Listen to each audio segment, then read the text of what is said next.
তরলীকৃত প্রাকৃতিক gas LNG সরবরাহ কমায় দেশে গ্যাস সংকট আরও তীব্র আকার ধারণ করেছে।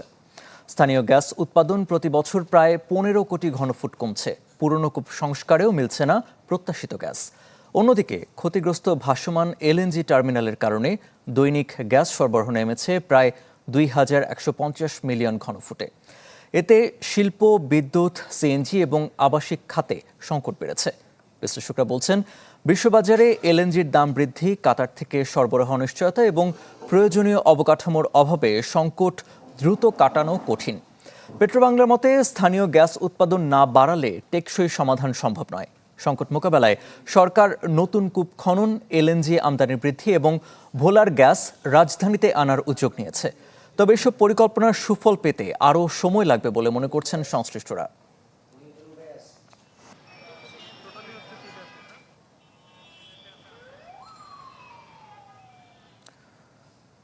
দর্শক, আমরা গ্যাস সংকটের খবর জানবো। ঢাকা এবং ঢাকার বাইরে থেকে যুক্ত হচ্ছেন আমাদের সহকর্মীরা। প্রথমে চলে যাচ্ছি রাজধানীর মহাখালীতে। সহকর্মী মরিয়ম আজিজ মরিন রয়েছেন সেখানটায়।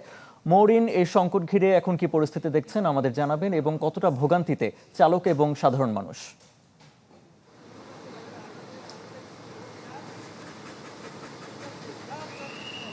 আরএফএন, আমরা সকাল 8টা থেকে এই গ্যাস সংকটের পরিস্থিতি দেখার জন্যই আসলে বের হয়েছি এবং আমরা দেখছি এবং দীর্ঘ 2 সপ্তাহ যাবৎ এই গ্যাস সংকট কিন্তু চলছে এবং আজকে সপ্তাহে প্রথম কর্মদিবস, আপনি জানেন।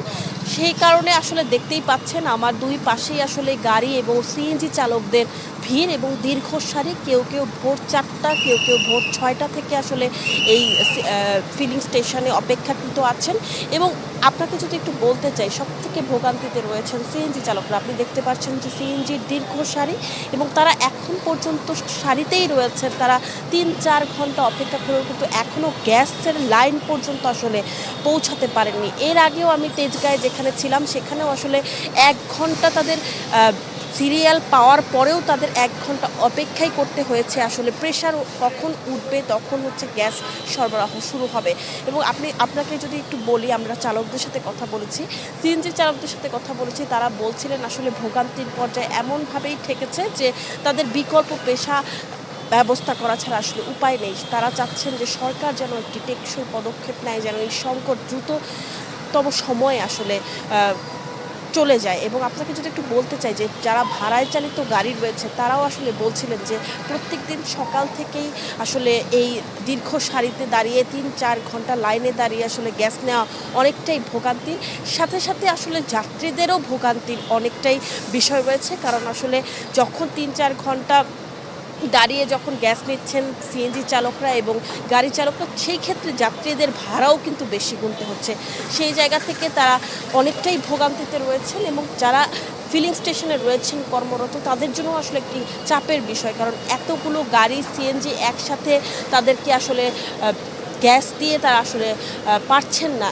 অনেক সময় গ্যাসের প্রেশার বন্ধ হয়ে যাওয়ার কারণে তাদের আসলে দীর্ঘক্ষণ গ্যাস দেয়া বন্ধ রাখতে হচ্ছে। সেই জায়গা থেকে একটি বাকবিতণ্ডারও অনেক সময় সৃষ্টি হয় যে অনেক সময় দাঁড়িয়ে থাকার পরেও তারা গ্যাস পাচ্ছেন না। আপনাকে যদি একটু বলতে চাই যে পেট্রোবাংলার একটি তথ্য যে দিনে দৈনিক গ্যাসের চাহিদা রয়েছে 380 কোটি ঘনফুট, কিন্তু গত বছর থেকে আসলে 270 কোটি ঘনফুট গ্যাস দেয়া হচ্ছে। এবং সম্প্রতি অগ্নি দুর্ঘটনার কারণে একটি টার্মিনাল বন্ধ থাকার কারণে কিন্তু গ্যাসের সরবরাহতে অনেকটাই বিঘ্ন ঘটেছে। এই কারণেই কিন্তু গ্যাসের সরবরাহ অনেক দিন ধরেই পাওয়া যাচ্ছে না। এখান থেকে এই ছিল সব। জি মৌরিন, ধন্যবাদ আপনাকে। সহকর্মী সাদ্দাম হোসেন রয়েছেন ঝিনাইদহে। সাদ্দাম, আমরা রাজধানীতে গ্যাস সংকটের কথা শুনছিলাম। ঝিনাইদহে গ্যাস সংকটের তীব্রতা কতটা তীব্র আকার ধারণ করেছে?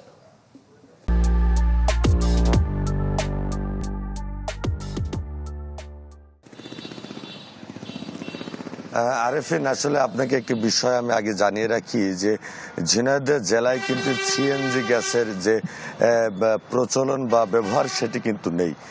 ঝিনাইদহ জেলা জুড়ে রয়েছে এলপিজি গ্যাসের ব্যবহার বা এলপিজির যে কার্যক্রম, সেটি বিশেষ করে এই জেলাতে ব্যবহার হয়ে থাকে বেশি এলপিজি যে সিলিন্ডার সেটি, এবং কয়েকটি এলপিজি যে ফিলিং স্টেশন রয়েছে সেই ফিলিং স্টেশনে গাড়িতে কিন্তু এই এলপিজি গ্যাস গ্যাসের যে প্রচলন সেটি রয়েছে। তো আমি এখন দাঁড়িয়ে রয়েছি ঝিনাইদহ আরাবপুর এলপিজি এর যে ফিলিং স্টেশন, সেই ফিলিং স্টেশনে।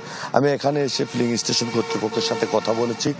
তারা যেমনটি বলছে যে এখন পর্যন্ত আসলে তাদের এই পাম্পগুলোতে যে চাহিদা, সেই চাহিদা অনুযায়ী তারা গ্যাস পাচ্ছেন এবং যে মূল্য, সেই মূল্য কিন্তু 70 টাকা 40 পয়সা, সেই মূল্যতেই কিন্তু তারা এই এলপিজি গ্যাস সরবরাহ করছেন। তবে যারা এলপিজি সিলিন্ডারের গ্যাসের যে ডিলাররা রয়েছেন তাদের সাথে কথা বলেছি। তারা যেটি বলছে যে এলপিজির যে সিলিন্ডার সরকারি যে মূল্য, সেই মূল্য থেকেও কিন্তু তাদের অতিরিক্ত মূল্যে কিনতে হচ্ছে এবং যারা এই বিক্রেতা রয়েছেন তারা কিন্তু এটি কিন্তু সিলিন্ডারে প্রায় 70-80 টাকা বেশি নিচ্ছে এবং আরো অনেক অভিযোগ রয়েছে যে যার মতো করে বেশিতেই কিন্তু এই এলপিজি সিলিন্ডার বিক্রি হচ্ছে। তো এই ছিল আমার কাছে সর্বশেষ ঝিনাইদহ থেকে। সাদ্দাম, ধন্যবাদ আপনাকে।